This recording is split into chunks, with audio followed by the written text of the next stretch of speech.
ಇವತ್ತಿನ ಹೆಡ್ಲೈನ್ಸ್ ಏನಿದೆ ಮೊದಲಿಗೆ ನೋಡೋಣ ಬನ್ನಿ.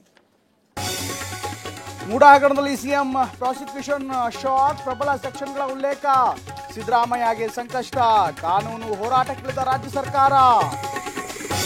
ರಾಜಕೀಯ ಷಡ್ಯಂತ್ರ ನಡೀತಾ ಇದೆ, ಕಾನೂನು ಹೋರಾಟ ಮಾಡ್ತೇವೆ ಎಂದ ಮುಖ್ಯಮಂತ್ರಿ, ನಾವು ಹೋರಾಟಕ್ಕೆ ರೆಡಿ ಎಂದ ದೂರುದಾರರು. ಸಿಎಂ ಸಿದ್ದರಾಮಯ್ಯ ರಾಜೀನಾಮೆ ಕೊಡೋ ಪ್ರಶ್ನೆಯೇ ಇಲ್ಲ, ರಾಜ್ಯಪಾಲರು ಬಿಜೆಪಿ ಕೈಗೊಂಬೆ ಎಂದ ಡಿಸಿಎಂ ಡಿಕೆ, ನೈತಿಕ ಹೊಣೆ ಹೊತ್ತು ರಿಸೈನ್ ಮಾಡಲಿ ಎಂದ ಬಿಜೆಪಿ. ಸಿಎಂ ವಿರುದ್ಧ ಪ್ರಾಸಿಕ್ಯೂಷನ್ಗೆ ಅನುಮತಿ, ವಿಧಾನಸೌಧದಲ್ಲಿ ಕ್ಯಾಬಿನೆಟ್ ಮೀಟಿಂಗ್, ಕೇಂದ್ರ ಸರ್ಕಾರ ಹೊರಡಿಸಿದ್ದ ಆದೇಶದ ಬಗ್ಗೆ ಚರ್ಚೆ.